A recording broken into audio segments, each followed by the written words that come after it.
Hati-hati Tribuners, ada 716 lubang di jalan provinsi dari Durian Patah hingga Negeri Mamala. Ruas jalan provinsi yang menghubungkan Kecamatan Lehitu dengan Kota Ambon mengalami kerusakan parah di beberapa titik.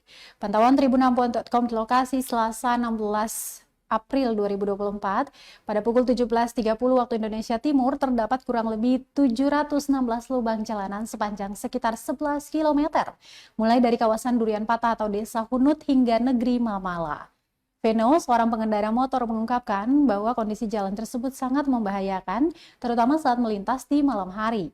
Dijelaskan, lubang-lubang tersebut sering menjadi ancaman bagi para pengendara. Warga setempat juga telah beberapa kali menambah lubang-lubang dengan semen secara swadaya, namun kerusakan kembali terjadi. Di sisi lain, Veno menerangkan bahwa besok atau hari ini Tribuners diadakan tradisi pukul sapu di Negeri Mamala dan Morella, di mana bakal ada ratusan bahkan ribuan pengunjung diperkirakan datang. Oleh karena itu, Tribuners, sangat penting bagi para pengendara untuk berhati-hati agar tidak terjadi kecelakaan yang tidak diinginkan. Download Tribun X sekarang, menghadirkan lokal menjadi Indonesia.